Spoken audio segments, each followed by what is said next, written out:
Yeah, I've made some pretty dumb decisions. Yeah, not every decision I've made in my life has been a smart one. Yeah, there's been some ill decisions within the social realm, but I would say the bulk of my bad decisions have been related to career choices, or career moves, I should say, not career choices, career moves. There's no regrets, okay? Let me make that clear. I'll preface this by saying that I don't have any regrets in my life. If I could go back and relive my life all over again exactly as it was, I would do that. Now, not everyone can say that, all right? There's some, I would say most people can't say that.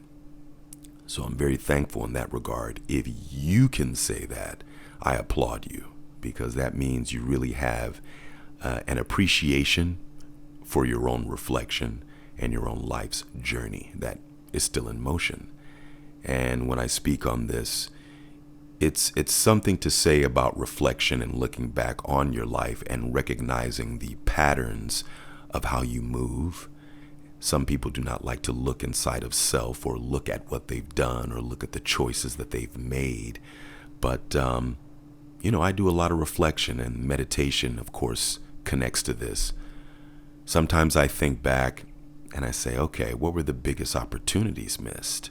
Let me see if I can see if there's a pattern. What did I do? What turns did I make? And then I also look at the great moments, the good moments, the achievements, the accomplishments.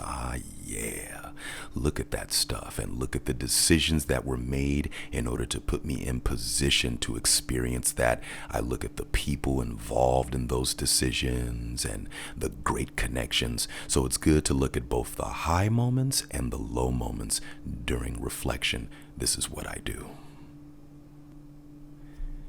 In terms of opportunities missed, well, I was about my early to mid 20s, like age 23 to about 28 when the dot-coms started to develop. The early 2000s, you're talking, 1999 to about 2003, e-commerce was building. That was an opportunity section that may have been missed, that I didn't take advantage of, or certain things should have been applied, with me being in my early to mid 20s. I don't count before that because I was just barely coming out of high school and getting ready for the world. But yet those, I guess I would call them opportunity eras in my life's journey. And then you move forward to the financial crash of 2008. So you look at that section right there between 2008 and then right about 2012, that was a big shift in terms of opportunities, and a lot of things were birthed during that time that are now blowing up currently. And then now here we are. Here's another opportunity era right here, right now in 2020. Most people will not consider 2020 to be an opportunity era, but it actually is. You have to blow past the illusions that are in front of you and look at where the opportunities are and take advantage of it. But I say this to kind of inspire the idea of your life's patterns. If you were to draw a map of your life, connect the dots, and connect each dot to different decisions you've made, places you've gone, people you've met, relationships, family decisions, money decisions, traveling, all of the different moments in your entire life from birth all the way till now, you would connect to this moment right here. You sitting or standing or walking and listening to me, every single moment, every single place, everything would connect to this moment right now.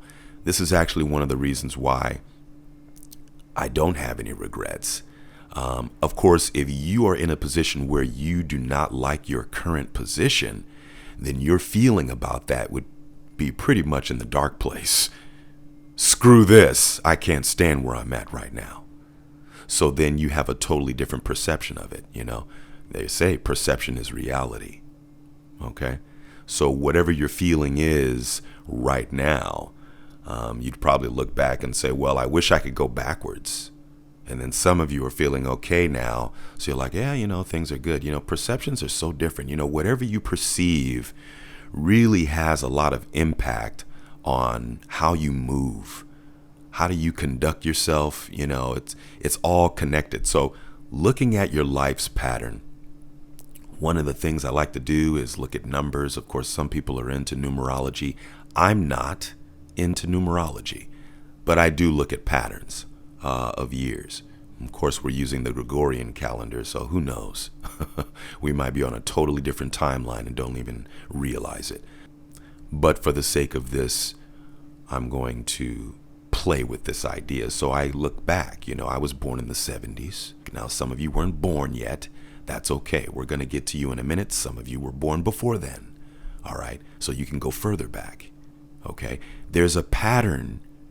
You got to see the pattern in your life, the decisions that you have made, the people that you have met, the strangers you have passed. All of this stuff connects. And I do have an episode that talks about this. Indicators. You get these things every single day. And these indicators tell you where to go, where not to go, what to do, what not to do. You get this every single day. Most people don't pay attention to these things. They don't. They overlook it. Okay? But when you actually take a moment to really focus on your life's patterns, you start to unravel things. Can you be present and plan ahead? Absolutely. But looking at your patterns can really give you a lot of answers. 2018, 2019, 2020. You know what? Let's go back. I'm going to go back to the 70s. Here we go. 78, 79, 80. What were you doing?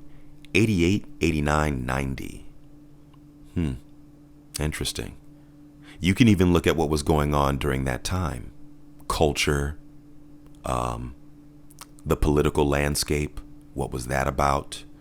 The global landscape, what was going on in the world, 88, 89, 90, 98, 99, 2000. Okay. Now, of course, that was big because you had Y2K and you can just go down the list in your own mind. We'll move forward. Then you have 2008, 2009, 2010. Okay. And now 18, 19, 20. Okay. So when you look at those, what decisions were made? Who did you meet? Who did you avoid?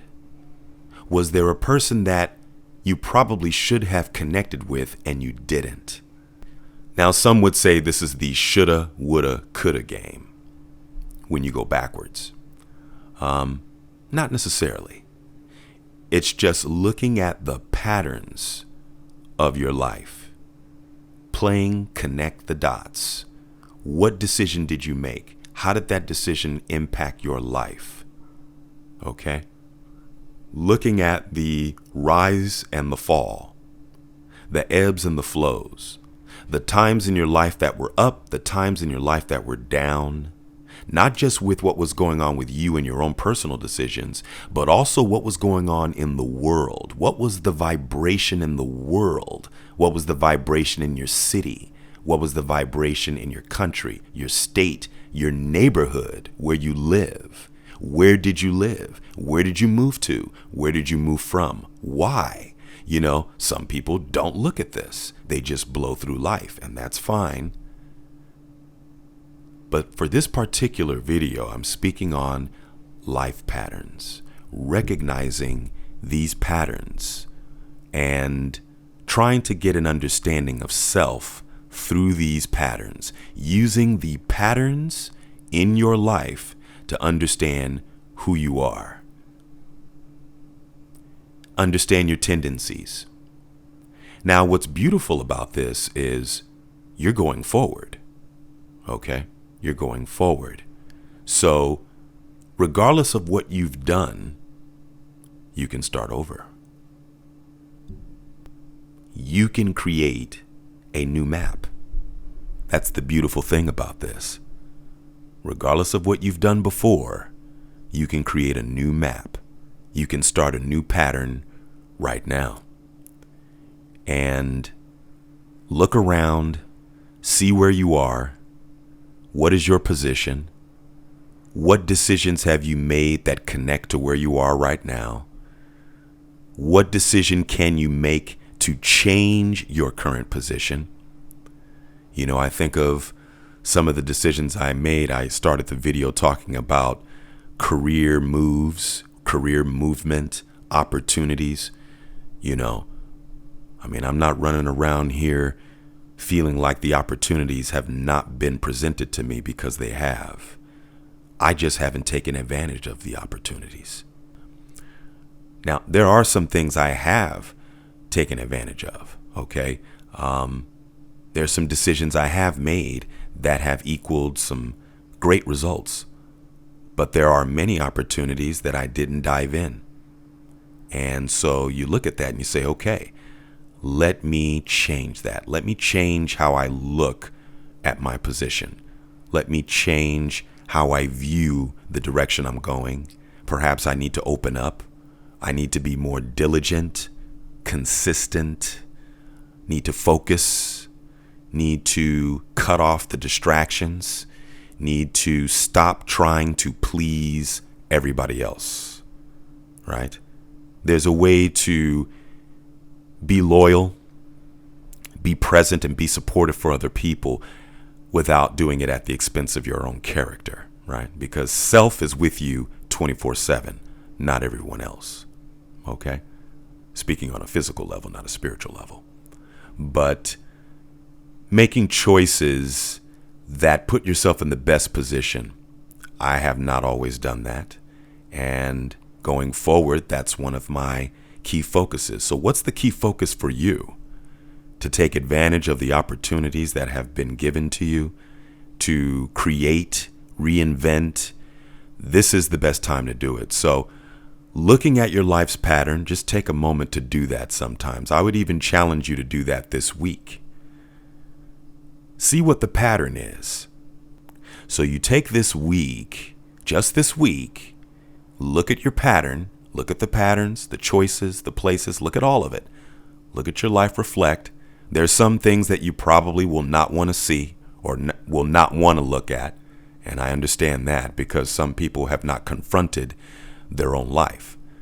But now's the time to do it, because we're now inside of a shift. Okay, this is potentially the biggest shift in the existence of humans, potentially. Okay, so then now would be the time to reflect and then clean out all the residue and then move forward. Clean slate. What can you do right now that will shift you into a new pattern